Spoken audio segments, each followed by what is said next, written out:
अब तक हमने देखा एक लड़की इसिमोरी जिसे उसके क्लासमेट्स बुली किया करते थे, पत्थर बुलाते थे क्योंकि वो किसी भी सिचुएशन पे अपना रिस्पॉन्स नहीं देती थी। अब वो डिसाइड करती है कि हाई स्कूल से एक हैप्पी और चीयरफुल लाइफ जीने का, जहाँ उसकी मुलाकात काय से होती है।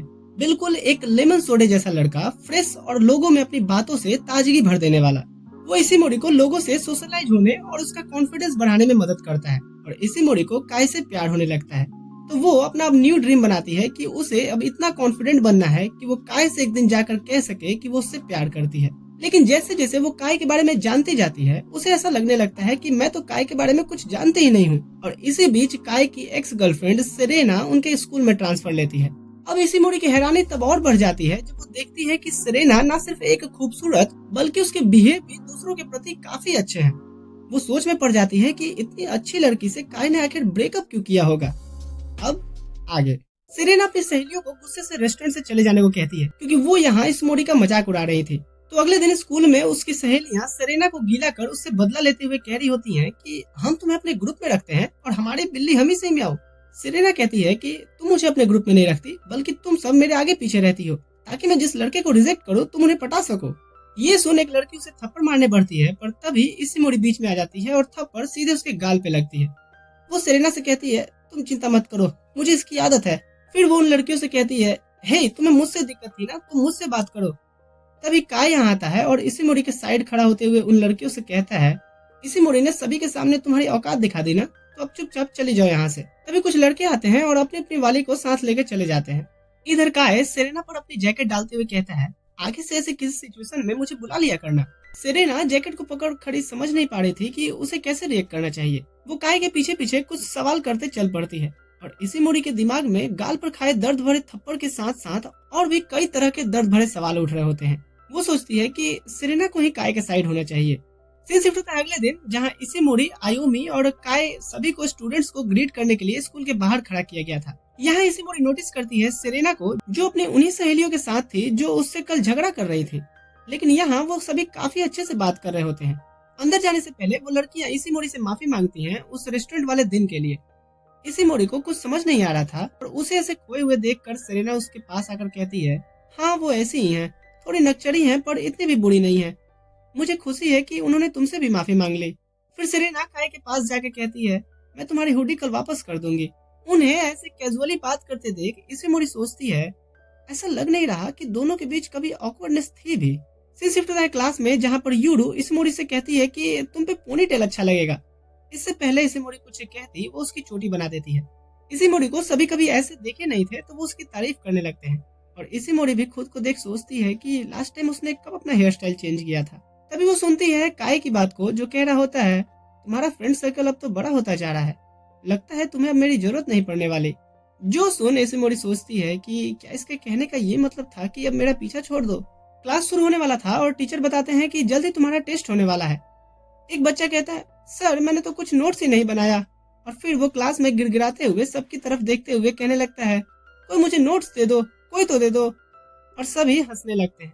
क्लास ओवर होने के बाद इसिमोरी उस लड़के को अपना नोट्स दे रही होती है तो वो कहता है अरे मैं तो ले दे के पास हो जाऊंगा, कौन सा मुझे टॉप करना है, मैं तो वो बस क्लास में एक लाफिंग वाइब लाने के लिए कह रहा था। इसिमोरी को ये चीज पहली बार एक्सपीरियंस हुई थी और वो लाइब्रेरी में आकर के ये जानने लगती है कि ये वाइब्स क्या होती हैं, कितनी तरह की होती हैं। फिर वो जब लाइब्रेरी से निकल रही होती है तो उसकी नजर काय पे पड़ती है, जिससे उसके दोस्त पूछ रहे होते हैं कि उसने सेरेना से ब्रेकअप क्यों किया था। वो सुनने के लिए थोड़ी देर के लिए वहीं रुक जाती है, पर तभी काय की नजर उस पर पड़ती है और इसिमोरी आगे बढ़ते हुए सोचने लगती है मैं उसके दोस्तों के बीच उसे डिस्टर्ब नहीं करूंगी। जरूर ये काय का एक दूसरा साइड होगा जो सिर्फ कानों को दिखाता होगा, जो मैं तो कभी नहीं देख पाऊंगी। तभी अचानक से इसिमोरी का हाथ पकड़ते हुए काय कहता है मुझे नींद आ रही है। वो उसे लेके स्टोर में आता है और कहता है कि मुझे घंटी लगने से पहले उठा देना। और इसिमोरी सोच रही होती है कि क्या उसने मुझे अलार्म बना के बैठा रखा है, और चलो मैं कोई तो काम आ रही हूँ। तभी काय पूछता है तुमने कहा था कि तुम्हें थप्पड़ खाने की आदत है, क्या ये सच है? इसिमोरी कहती है नहीं, मुझे पहले कभी थप्पड़ नहीं पड़ी। फिर उसकी गालों को देखता है जहाँ सूजन आ गया था। उसके टच करते ही इसिमोरी तो लाल पड़ जाती है और ये देख करके काय वापस से सो जाता है। इसिमोरी यहाँ से कहते हुए निकल जाती है कि वो वापस आके उसे उठा देगी। कॉरिडोर में चलते हुए उसे सेरेना और उसकी सहेलियां दिखाई देती हैं, जो इसिमोरी से पूछती हैं कि क्या उसने काय को देखा है। इसिमोरी कहती है नहीं। उनके जाने के बाद सेरेना उससे कहती है तुम्हें पता है काय कहाँ है ना? वो जरूर स्टोर रूम में सो रहा होगा। वो अब भी ऐसा करता है क्या? और उसने तुमसे ये किसी को नहीं बताने को कहा होगा। इसिमोरी कहती है, तुम तो सही में लड़कियों में एक एक्सेप्शन हो कानो। सेरेना कहती है, तुम मुझे सेरेना बुला सकती हो। और पता है अभी तुम्हारी सिचुएशन सेम वैसी है जैसी मेरी जूनियर हाई स्कूल में थी। इसिमोरी कहती है, नहीं तुम खुद को मुझसे कंपेयर मत करो। तुम कॉन्फिडेंट हो, स्ट्रांग हो, सभी तुम्हें जानते हैं। वहीं मैं बिल्कुल इसके अपोजिट सेल्फ डाउट में जीने वाली हूँ, जो अपनी कन्वीनियंस के लिए काय पे डिपेंड रहती है। यहाँ सेरेना उससे कुछ कहने वाली होती है, तभी सेरेना का क्लासमेट उसका फोन लेके आते हुए कहता है, हे तुमने अब भी काय की फोटो अपने वॉलपेपर पे क्यों लगा रखी है? तभी काय नीचे की तरफ आ रहा होता है तो वो लड़का काय को दिखाते हुए कहता है, देखो काय, तुम्हें फिर से सेरेना को डेट करना चाहिए। सेरेना यहाँ काय को उसकी हुडी वापस करती है और एक लड़की कहती है, शायद सेरेना ने इसलिए काय की फोटो लगाई होगी क्योंकि हम में उनकी क्वालिटीज आने लगती है जिसे हम देखते हैं। फिर सभी बातें करने लगते हैं कि ऐसा है तो मैं इसका फोटो रखूंगा, मैं उसका फोटो रखूंगा। बाड़ी इसी मोड़ी की आती है और सभी उससे पूछते हैं और वो कुछ आंसर नहीं कर पाती। यहाँ काय कहता है, ये खुद की रखेगी क्योंकि सेल्फ सेक्रीफाइस करना, ईमानदार होना, बहादुर दिखना, ये सब क्वालिटीज उसके अंदर है। ये कहते हुए वो उसके सर पे हाथ रखता है। फिर वो यूडू से पूछता है कि क्या तुम इसी मोड़ी की हेयर स्टाइल को फिर से पहले जैसा बना दोगी? मेरे हाथ रखने से वो खराब हो गए हैं। यूडू पूछती है, क्या तुम्हें ये पसंद आया इसी मोड़ी? काय कहता है, उससे ज्यादा ये मुझे पसंद आया। इतना कह के वो आगे बढ़ जाता है और इसी मोड़ी अपने पैरों पे खड़ी भी नहीं हो पा रही थी। ये सोचते हुए कि काय ने जो सारी क्वालिटीज गिनाए उसमें बहादुरी भी था, और क्या मुझ में काय से प्यार करने का बहादुरी है? सीन शिफ्ट होता है क्लास में। टीचर पूछते हैं, तो कल्चरल फेस्टिवल के लिए क्लास को लीड कौन करना चाहेगा? यहाँ सबसे पहले इसी मोड़ी हाथ उठाते हुए कहती है, मैं ये करना चाहती हूँ सर। काय उसकी तरफ हैरानी से देखता है और सभी क्लासमेट में बातें होने लगती हैं कि क्या इसी मोड़ी सही में तुम कमेटी को लीड करोगी? काय भी उससे पूछता है कि तुम इसे बीच में छोड़ने की रिक्वेस्ट तो नहीं डालोगी ना? इसी मोड़ी कहती है, नहीं मैं कर लूंगी, और सोचती है कि मैं इसे सक्सेसफुल बना के दिखाऊंगी। सीन शिफ्ट होता है घर पे। ये बात वो अपने पेरेंट्स से काफी खुशी से बता रही होती है और उसके डैड कहते हैं, तुम काफी खुश लग रही हो। इसी मोड़ी कहती है, हाँ क्योंकि मैं हूँ। अगले दिन इसी मोड़ी कल्चरल फेस्टिवल के लिए कुछ चीजें खरीद स्कूल की तरफ बढ़ रही थी, तभी उसकी साइकिल ढलान और तेज हवा के कारण अनबैलेंस्ड हो जाती है और वो गिरने वाली होती है कि तभी काय उसे सामने से रोक लेता है। फिर वो उसके गिरे कार्डबोर्ड को उठाते हुए पूछता है कि तुम्हारे साथ हेल्प के लिए और कोई क्यों नहीं है? वहीं हम सेम टाइम पे स्कूल में इसी मोड़ी की क्लासमेट्स को बात करते सुनते हैं कि इसी मोड़ी को मेड कैफे के लिए कार्डबोर्ड की क्या जरूरत है? इसलिए तो मैं कोई हेल्प नहीं कर रही। समझ ही नहीं आ रहा कि वो क्या करना चाहती है। उनकी बातें कुछ सीनियर सुन रही होती हैं जो बताती हैं कि इसी मोड़ी ने अपना डिटेल्ड प्लान सबमिट किया था, जहां थीम्स में वो हर क्लास से कम्पीट करना चाहती है। यहाँ इसी मोड़ी की क्लासमेट्स को रियलाइज होता है कि उन्हें इसी मोड़ी की लीडरशिप पे डाउट नहीं करना चाहिए था और वो अकेले कितना एफर्ट दे रही है। सीन इधर काय पे आता है और वो कार्डबोर्ड को उठाकर रख के आराम कर रहा होता है। वो पूछता है, तो सबने मदद करने से मना कर दिया है ना? इसी मोड़ी कहती है, हाँ शायद इसीलिए क्योंकि अभी तक मैं उनकी वाइब को समझ नहीं पाई हूँ। काय कहता है, तुम्हें जरूरत भी नहीं है। इसी मोड़ी कहती है, तुम हमेशा मुझे दूसरों से अलग सुझाव देते हो। काय कहता है, हाँ क्योंकि मैं बेवकूफ हूँ। इसी मोड़ी पूछती है, और तुम्हारे हिसाब से बेवकूफ लोग कौन होते हैं?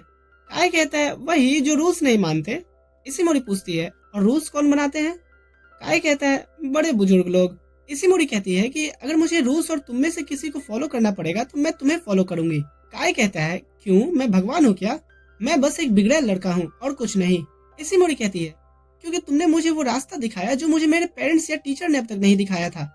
काय उठते हुए कहता है, चलो चले, अब से तो तुम अपने रूल्स बनाने वाली हो कमेटी लीडर। सीन शिफ्ट होता है अगले दिन। आज भी इसी मोड़ी अपनी डेडिकेशन के साथ कार्डबोर्ड लेके स्कूल जा रही होती है। सेम ढलान पे आने पे वापस से उसका कंट्रोल खो जाता है और धड़ाम से वो नीचे गिर जाती है। और मुझे यहाँ दंगल मूवी की वो लाइन याद आती है कि हर जगह तन्ने बचाने तेरा पप्पा ना आवेगा। खैर, यहाँ उसकी एक क्लासमेट उससे पूछती है कि यहीं लेटे रहना है या स्कूल भी चलना है। तभी उसकी दो क्लासमेट्स और आती हैं और उससे माफी मांगती हैं कि अब तक वो उसकी मदद नहीं कर रहे थे। और इसी मोड़ी उन्हें घूरते हुए सोच रही थी कि अचानक से इन्हें क्या हो गया। और इसी मोड़ी का अजीब चेहरा बना देख वहाँ सभी हंसने लगती हैं। और इसी मोड़ी भी यहाँ पर ये सोचकर खुश हो रही होती है कि अब वो अकेली नहीं है। अगले दिन क्लास में वो सभी स्टूडेंट्स के सामने कैफे मेनू पेश करती है और किसी का भी बहाना अब इसी मोड़ी के तेज के सामने जल के राख हो जाता है। फिर वो कुछ लड़कियों के साथ मिलकर मेनू का बजट प्लान डिस्कस करती है जो अफोर्डेबल हो। यहाँ वो सोचती है कि मैंने सोचा नहीं था कि जिस चीज को मैं शुरू करूंगी उसमें और भी लोग इंटरेस्ट लेंगे। ऐसे ही अगले दिन वो सभी मिलकर कॉस्ट्यूम डिजाइन पे भी डिस्कस करते हैं। अगले दिन स्कूल को जाते हुए इसी मोड़ी काफी खुश थी और सोचती है कि वाह, आजकल तो मुझे काफी मजा आ रहा है क्योंकि अब मैं अकेली नहीं महसूस कर रही। क्लास में इसी मोड़ी को बिजी देख करके आयुमी पूछती है हे, मैं तुम्हें याद हूँ ना? इसी मोड़ी कहती है। अरे, ये भी कोई कहने वाली बात है। वैसे कौन है तू? बेशक याद हो, पर तुम तो किसी काम में बिजी थी ना? आयुमी कहती है। अरे, जबरदस्ती लड़कियां मुझे बरेली वाली झुमके पे डांस करवा रही हैं। जो सुन सतोरू कहता है, सही में? मुझे भी तुम्हें डांस करते देखना है, फिर से चलो ना। और आयुमी सतोरू को इडियट बोल वहां से शर्मा के भाग जाती है। इधर सेम टाइम पे मॉडल्स का वीडियो बन रहा था जिसमें थे काय, सेरेना, जिन्हें इसिमोरी दूर से देख रही होती है, और उनका एक क्लासमेट भी मॉडल में था। तभी यहाँ इसिमोरी को उसके क्लासमेट्स कुछ काम से बुला ले जाती हैं, और वो यहाँ से काय और सेरेना के बारे में ही सोचते हुए हॉल से गुजरने लगती है। काय उसके चेहरे पे ये उलझन नोटिस करता है, और इधर उनका शूट भी शुरू हो गया था, जहाँ सभी को अपने अपने खुद से बनाए डायलॉग्स बोलने थे, जिससे वो स्कूल में सभी का अटेंशन ले सके। अब स्कूल फेस्टिवल में बस एक दिन ही बचा था, और इसिमोरी क्लास को एक फिनिशिंग टच दे रही होती है अपनी बनाए डिजाइन से, और सोचती है कि कल बहुत बड़ा दिन है। मेरा पहला काम होगा कि इस फेस्टिवल को सक्सेसफुल बनाना, और दूसरा काय के साथ बात को आगे बढ़ाना। सीन शिफ्ट होता है अगले दिन। पूरा कैंपस दुल्हन जैसे सजा था, और सभी स्टूडेंट्स इसका दीदार कर रहे थे। इसिमोरी के क्लास में सभी क्लासमेट्स उसकी बनाई स्केच की तारीफ भी कर रहे थे, और लौंडे उनकी तो दिलों की धड़कनें बढ़ रही थी अपनी अपनी वाली को मेड कॉस्ट्यूम में देख के। खैर, कैफे शुरू होता है और सभी कस्टमर को सर्व करने में लग जाते हैं, और रस इतना ज्यादा होता है कि किचन से इसिमोरी को उठा के भी सभी मेड कॉस्ट्यूम पहना देते हैं। इसिमोरी यहाँ भी अपना बेस्ट देने का ट्राई करती है कस्टमर को सेटिस्फाइड करके, पर फ्लोर पे इतना भाग दौड़ करने से वो थक के बैठ जाती है। उसकी क्लासमेट्स कहती है कि चाहे तो वो थोड़ी देर के लिए ब्रेक ले ले, पर फिर वापस आके काम में लग जाए। इसिमोरी ताजी हवा खाने बाहर आती है और सोचती है कि आज पहली बार मुझे अकेले होने में भी इतना सुकून मिल रहा है।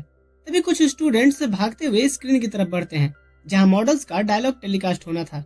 इसिमोरी भी उत्सुकतावश देखने जाती है, और जहाँ सेरेना कह रही थी, मैं हूँ सेरेना कानो, क्लास 1E से, और दिलों को पिघलाना मुझ पर छोड़ दीजिए।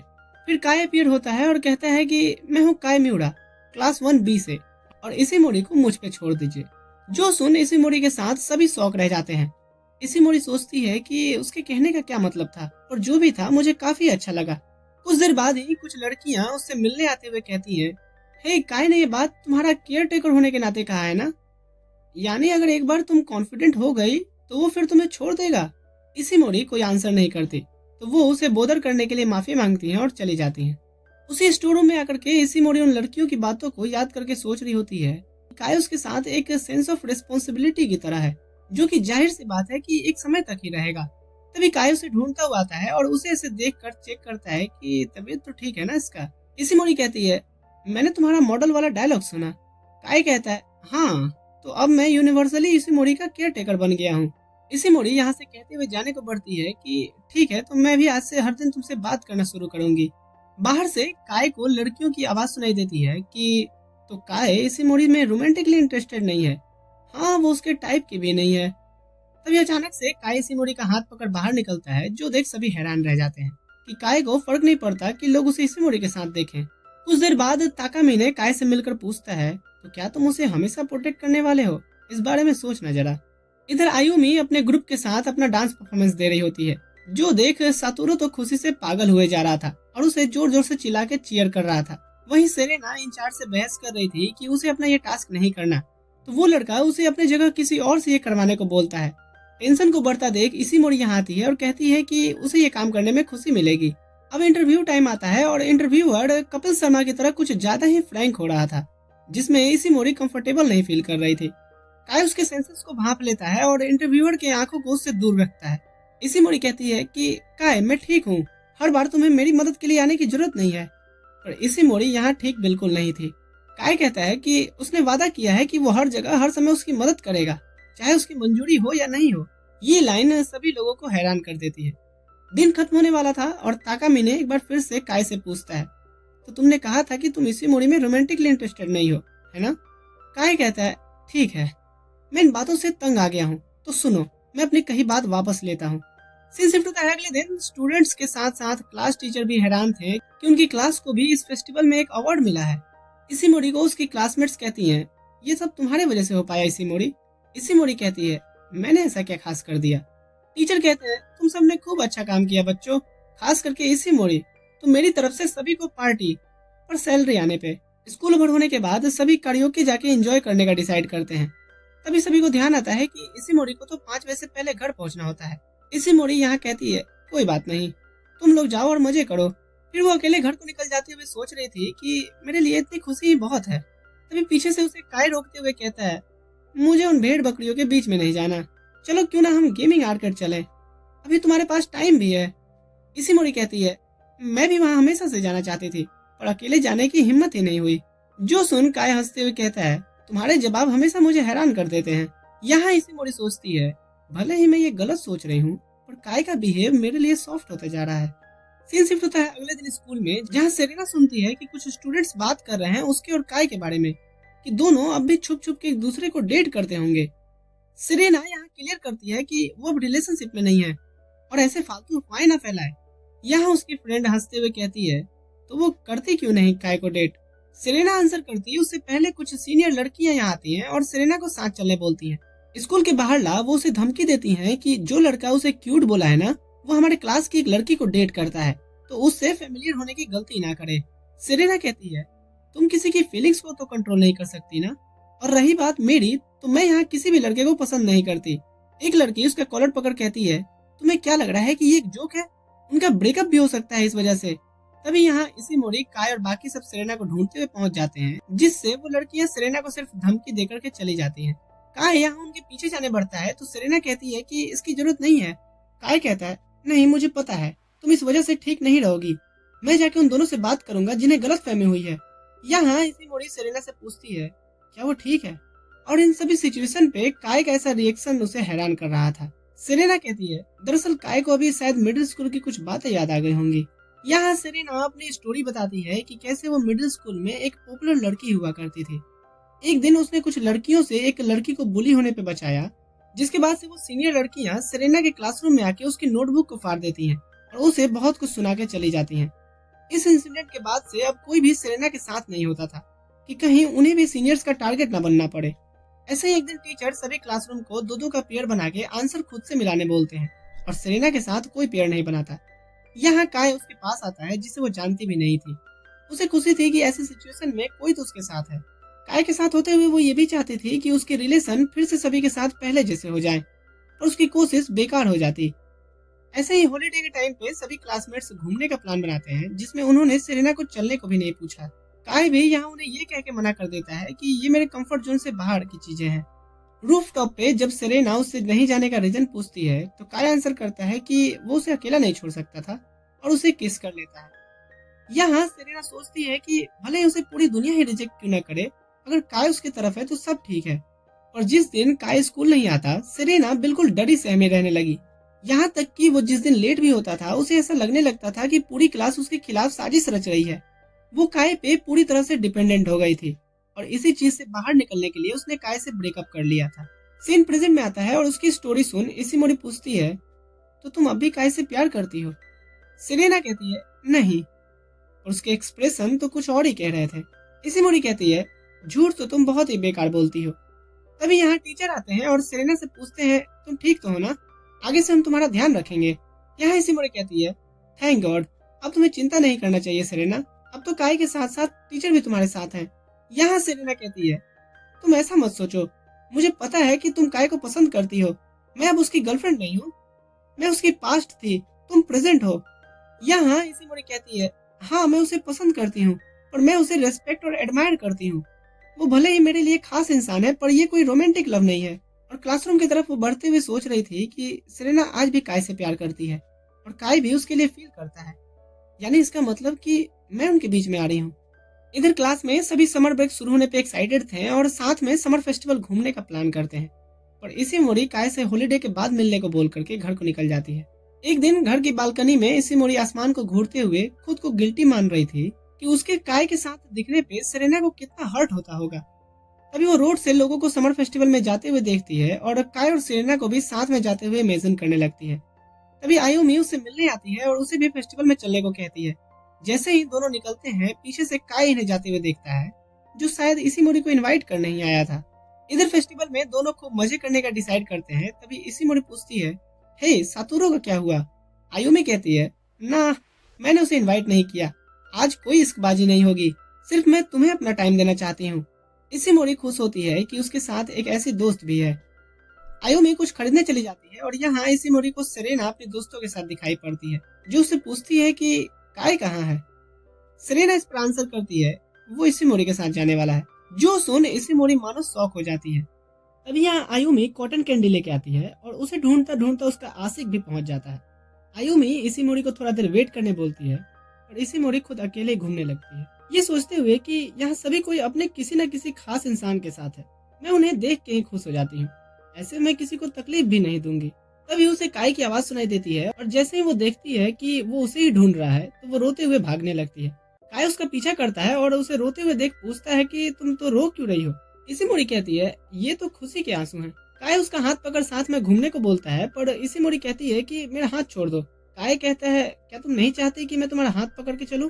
इशिमोरी कहती है, हाँ। काय कहता है, तुम भी बहुत बेकार झूठ बोलती हो। क्या तुम्हारे पास फोन है? इससे हम हॉलीडेज में भी टच में रहेंगे। मैं आज भी तुम्हें इनवाइट करने घर पे आया था पर आयुमी मेरे से पहले पहुंच गई थी। अब अगर अब भी तुम नहीं चाहती कि मैं तुम्हारा हाथ पकड़ूं तो अपना हाथ छुड़ा लो। इशिमोरी ऐसा नहीं कर पाती और काय कहता है, देखा तुम ऐसा नहीं कर सकती। इशिमोरी यहाँ कहती है, मुझे सेरेना को ढूंढना होगा। वो ये सोचते हुए आगे बढ़ती है कि उसकी फीलिंग्स अब काय के साथ साथ सभी को पता चल रही हैं और सब ऐसे एक्ट कर रहे हैं जैसे उन्हें पता नहीं है। वो सेरेना को ढूंढ कहती है कि हाँ मैं काय से प्यार करती हूँ। सेरेना कहती है, मुझे खुशी हुई कि तुमने ये कन्फेस किया और मैं हैरान हूँ कि उस समय तुमने झूठ क्यों बोला। खैर झूठ तो मैंने भी उस समय बोला था और आखिर में फैसला काय ही लेगा कि वो किसे चुनता है। तो काय से खुल के और प्राउडली प्यार करो। यहाँ माहौल इमोशनल हो जाता है और जो देख आयुमी भी रोते हुए कहती है, क्या तुम दोनों मुझे रुलाना बंद करोगे? सीन शिफ्ट होता है एक खूबसूरत से सनी डे में जहाँ इशिमोरी और उसके सभी क्लासमेट्स बीच पे आए थे। यहाँ सभी चिकनीज बिकनीज में थी और जो देख करके इशिमोरी सोचती है कि ये सभी काफी सुंदर लग रही हैं और मैं इन्हें सर उठा के तो ऐसे नहीं देख सकती ना। तभी वो काय को शर्टलेस देखती है और मुंह घुमा लेती है। काय उसके पास आता है और उसका मुंह सामने करते हुए कहता है, इन सब चीजों की आदत डाल लो, मैं तुम्हें टाइम दे रहा हूँ। इशिमोरी यहाँ सोचती है, मैं काय से प्यार करती हूँ और मुझे इस चीज को एक्सेप्ट करके आगे बढ़ना होगा। वहीं जब दूसरी लड़कियां बीच में मस्ती कर रही होती हैं, इशिमोरी अकेले बैठे उन्हें देख रही थी। सभी उसे भी साथ ले चलने के लिए आते हैं पर तभी यहाँ उनकी नजर उन्हीं बुलिस पे जाती है जिन्होंने सेरेना को वार्निंग दिया था और यहाँ अब सभी सेरेना को प्रोटेक्ट करने की बात करते हैं। इशिमोरी यहाँ अचानक से कहती है, मैं ये काम करूंगी। तभी काय यहाँ आता है और कहता है कि तुम्हें उनके बीच क्या प्रॉब्लम है ये पता नहीं है तो अपना टांग मत अड़ाओ जब तक मैं यहाँ हूँ। इशिमोरी कहती है, हाँ काय सही कह रहा है, मैं थोड़ा बीच घूम के आती हूँ। आयुमी उसे रोकते हुए कहती है, ऐसा ना हो कि मेले वाले दिन की तरह तुम फिर से खो जाओ, हमें कॉन्टेक्ट एक्सचेंज कर लेना चाहिए। यहाँ सेरेना इशिमोरी के साथ एक ग्रुप बनाती है जिसका नाम वो काय क्लब रखती है। आयुमी के पूछने पे सेरेना बताती है कि इस ग्रुप में अब और कोई नहीं आ सकता। यहाँ इशिमोरी माफी मांगती है कि वो इस ग्रुप का हिस्सा है तो सेरेना कहती है कि ऐसा नहीं है, तुम्हें तो कॉन्फिडेंस होना चाहिए इस बात पे। वहीं दूसरी तरफ काय रिफ्रेश होने का अपना खानदानी तरीका इस्तेमाल कर रहा था। तभी यहाँ उसके कुछ क्लासमेट्स आके उससे पूछते हैं कि हे, तुमने समर फेस्टिवल में क्या इशिमोरी के गालों को प्यार से टच किया था? जो सुन काय की सोडा बाहर आ जाती है। वो लड़का कहता है, तुम स्कूल में इशिमोरी के केयर टेकर हो ना कि बाहर? ऐसे तो फिर सेरेना का क्या हुआ? तुम हमेशा के लिए किसे प्रोटेक्ट करने वाले हो? यहाँ ताकामिने कहता है, ये तो अब साफ दिख रहा है कि काय अब किसी एक को ही प्रोटेक्ट करना चाहता है, बस उसे अब ये एक्सेप्ट करना है। दूसरी तरफ हम इशिमोरी को देखते हैं जो कुछ दूर से समुद्र के नजारों को देख रही होती है, ये सोचते हुए कि लास्ट टाइम मैं जूनियर स्कूल में मॉम डैड के साथ यहाँ आई थी और मैं नहीं चाहती थी कि कोई क्लासमेट मुझसे यहाँ पे मिले, इसलिए मैंने यहाँ आना ही बंद कर दिया था। आखिर मैं कब तक इन सब चीजों से भागती रहूंगी। तभी इशिमोरी को सामने से आ रहे वही स्टूडेंट्स दिखाई देते हैं जिन्होंने उसे पीटने के लिए स्कूल में अपने बदमाश दोस्तों को बुला रखा था। वो इशिमोरी को देख हैरान होकर के कहते हैं, ये वही है ना? और ऐसी लड़कियां ये जगह डिजर्व नहीं करती। इशिमोरी सोचती है, कुछ नहीं बदला, सब पहले जैसा ही है। तभी उसे काय की कुछ कई बातें याद आती हैं और वो उनसे पूछती है, हे तुम लोग कैसे हो? मैं तुम्हें आजकल स्कूल में नहीं देख रही। एक लड़की रेमी कहती है, तुम हमसे कैजुअली कैसे बात कर रही हो? इशिमोरी उनके और क्लोज आ जाती है और रेमी कहती है, हमने स्कूल छोड़ दिया है, क्या तुम्हें हमसे उस चीज का बदला लेना है? इशिमोरी कहती है, नहीं बिल्कुल नहीं। तभी यहाँ वही लड़का आता है जो स्कूल में इशिमोरी को पीटने आया था, जिसे देख इशिमोरी थोड़ी डर जाती है। वो इशिमोरी को देख पूछता है, अरे ये लड़की? रुको, इसका मतलब काय भी यहाँ होगा ना? इशिमोरी काय की तरफ इशारा कर कहती है, हाँ वो वहाँ है। रेमी हैरान होकर पूछती है, तो तुम ये सब भी कर सकती हो? और इशिमोरी कॉन्फिडेंस से हाँ कहती है। रेमी कहती है, तुम तो अब भी अनोइंग हो, और हाँ पहले से कम अनोइंग। इशिमोरी को खुश होता देख वो समझ नहीं पा रहे थे और इशिमोरी को अंदर से ऐसा महसूस हो रहा था कि उसने अपने अंदर की कोई जंजीर तोड़ दी हो। आयुमी, काय और बाकी सब दूर से इशिमोरी को उन बुलिस से कैजुअली बात करते देख हैरान थे। सेरेना को ये देख एक बात समझ में आ जाती है कि अगर इसी मोड़ी अपने पास्ट को जाने दे सकती है तो वो भी ऐसा कर सकती है। तभी काय उसके पास आकर कहता है, मुझे तुमसे कुछ बात करनी है, अकेले में। दोनों को बीच के दूसरे तरफ जाते इसी मोड़ी नोटिस करती है। यहाँ सेरेना कहती है, मुझे पता है तुम किस बारे में बात करना चाहते हो, तो क्यों ना मैं शुरू करूं। हाँ, मैं अब भी तुम्हें पसंद करती हूँ। ये बात मैं तुमसे उस समय नहीं पूछी थी, क्या तुम भी मुझे जूनियर हाई में पसंद करते थे? काय कहता है, हाँ, और तुम्हारे ना कहने के बाद से नहीं। सेरेना कहती है, हाँ वो मुझे पता है डफर, मैं अब घर जा रही हूँ। फिर वो जाते हुए अपने आंसुओं को पोंछती है और रुक के कहती है, थैंक्स काय। ये सभी चीजें आयुमी और उसकी सहेलियां देख रही थी। फिर उसके पास आकर कहती हैं, ये जरूर हार्ट ब्रेकिंग था ना? सेरेना हिम्मत बांधते हुए कहती है, हाँ, और अब मैं फाइनली मूव ऑन तो कर सकती हूँ। इधर इसी मोड़ी अकेले अपने ख्यालों में खोई थी, तभी उसे सामने से काय आता दिखता है और वो उसके पास आने लगती है। काय कहता है, तो अब तुम्हें लोगों को कम कपड़ों में देखने की आदत पड़ रही है ना?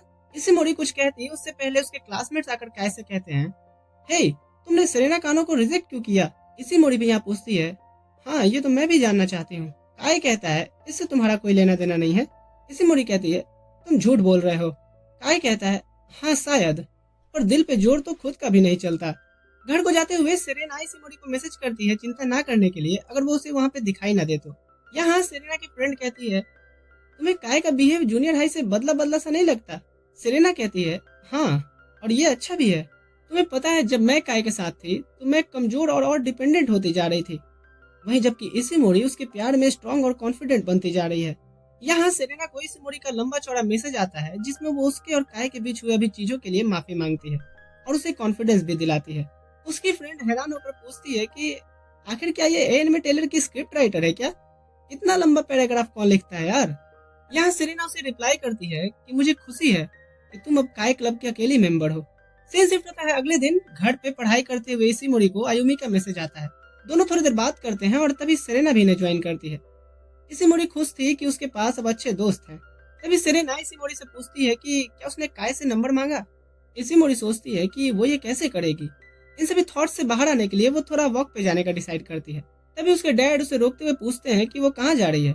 इसी मोड़ी कहती है, मैं कुछ बुक्स लाने जा रही हूँ स्टोर से। उसके डैड कहते हैं, रुको मैं भी चलता हूँ तुम्हारे साथ। इसी मोड़ी कहती है, नहीं डैड, इसकी जरूरत नहीं है। उसका ये जवाब डैड को चौंका देता है। बाहर निकल करके वो एक बुक स्टोर में एंटर करती है और वहीं कुछ दूर पे काय और उसके दोस्त भी बाहर घूमने निकले थे, जो बात कर रहे थे कि काय के साथ होने पे इसी बहाने हमें भी सुंदर लड़कियां एक नजर देख लेती हैं। वहीं काय का ध्यान तो बैठे बैठे इसी मोड़ी पे जाता है। वो धीरे से उठता है और उसी स्टोर की तरफ बढ़ने लगता है। उसके दोस्त पूछते हैं कि हे, तुम हमारे साथ आए थे ना, तो अकेले अकेले कहाँ जा रहे हो? इधर इसी मोड़ी एक बुक निकालने की कोशिश कर रही होती है, जिसे काय निकाल करके उसे देते हुए कहता है, ऐसे टुकुर टुकुर का देख रही हो? हाँ ये मैं ही हूँ। खैर दोनों फिर एक रेस्टोरेंट में यार ड्रिंक ऑर्डर करते हैं और इसी मोड़ी को अभी विश्वास नहीं हो रहा था कि वो काय के साथ टेबल शेयर कर रही है। यहाँ काय उसे पूछता है, बीच टाइम पे तुम उन बुलिस से क्या बात कर रही थी? इसी मोड़ी कहती है, मैं उनसे यही पूछ रही थी कि वो स्कूल क्यों नहीं आ रहे हैं। उन्होंने कहा कि उन्होंने ड्रॉप आउट कर दिया है। काय यहाँ कहता है कि तुम्हारा उन बुलिस से ऐसे बात करना ये दिखाता है कि तुम अब डर के साए में नहीं जी रही। इसी मोड़ी कहती है, मुझे स्कूल के स्टार्टिंग से ही उन बुलिस की चिंता नहीं थी, क्योंकि मेरा सारा ध्यान तो तुम पे था काय। काय ये सुने के स्माइल करता है और पूछता है, और तुम आयुमी और सेरेना के साथ क्यों नहीं हैंग आउट करती? इसी मोड़ी कहती है, मुझे लगता है कि उनका मेरे साथ घूमना वर्थ इट नहीं होगा। काय कहता है, पर मेरा तो होगा ना। हाँ, ये दोनों इनडायरेक्ट सेंटेंस में ही इश्कबाजी कर रहे हैं। खैर यहाँ काय को ढूंढते हुए उसके दोस्त आ जाते हैं और उसे जाना पड़ता है। कुछ ही देर में इसी मोड़ी को रियलाइज होता है कि उसे काय का नंबर मांगना चाहिए, वरना वो पूरे वीकेंड उसे टच में कैसे रहेगी। वो झट से बाहर की तरफ भागती है तो बाहर एक लड़की काय के कंधे पे टंगाए हुए उसका नंबर मांग रही थी। ये देख इसी मोड़ी हिचक जाती है, पर फिर भी वो हिम्मत कर उसका कांटेक्ट मांगती है। काय ये सुन कहता है, चलो ये अच्छा है कि तुम भी नंबर एक्सचेंज करना चाहती थी। काय उससे पूछता है, हम व्हाट्सएप यूज करें तो चलेगा ना? इसी मोड़ी कहती है, उसके लिए मुझे डैड की परमिशन लेनी पड़ेगी। काय कहता है, ठीक है, तब तक हम मैसेज में ही बात करेंगे। तो तुम तब तक मैसेज नहीं करोगी जब तक मैं नहीं करूंगा, है ना? इसी मोड़ी हिचकते हुए कहती है, नहीं ऐसा नहीं है, मैं करूंगी। काय पूछता है, कब? इसी मोड़ी कहती है, जब इमरजेंसी होगी। काय कहता है, अब से और लीडर बनो और कोई भी दिक्कत हो तो सबसे पहले मुझे याद करो। इसी मोड़ी यहाँ पे हाँ कहती है और घर पे वो खुशी खुशी बताती है कैसे रास्ते में उसे स्कूल का एक दोस्त मिल गया था। वो अपने डैड से व्हाट्सएप यूज करने की परमिशन मांगने ही वाली थी कि तभी उसकी मॉम कहती है, तुम बुक स्टोर पे अपने पापा के साथ क्यों नहीं गई? उसके डैड कहते हैं, अरे इसी मोड़ी की माँ वो अब बड़ी हो रही है, उसके न्यू फ्रेंड्स बन रहे हैं, वो तो फेस्टिवल बीच तक अकेले घूम के आ चुकी है। तुम अब फालतू ही इतना चिंता कर रही हो। फिर वो इशिमोरी से कहते हैं, मुझे खुशी है बेटा कि तुम कॉन्फिडेंट बन रही हो और इससे मुझे अब अकेलापन महसूस होने लगा है, ऐसे जैसे कि अब तुम्हें अपने डैड की उंगली पकड़ चलने की जरूरत नहीं है। ओहो, अंकल जी ने तो ये क्या इमोशनल पंच मार दिया यार बेचारी पे। खैर, इसका फाइनल पार्ट बचा है और वो भी मैं इस संडे या उससे पहले ही देने का ट्राई करूंगा। बाकी वीडियो पसंद आया लाइक शेयर करना और चैनल को सब्सक्राइब कर लेना अगर मन करे तो। चलो मिलता हूँ अगली वीडियो में। ठीक है दोस्तों, अभी के लिए मैं चलता हूँ।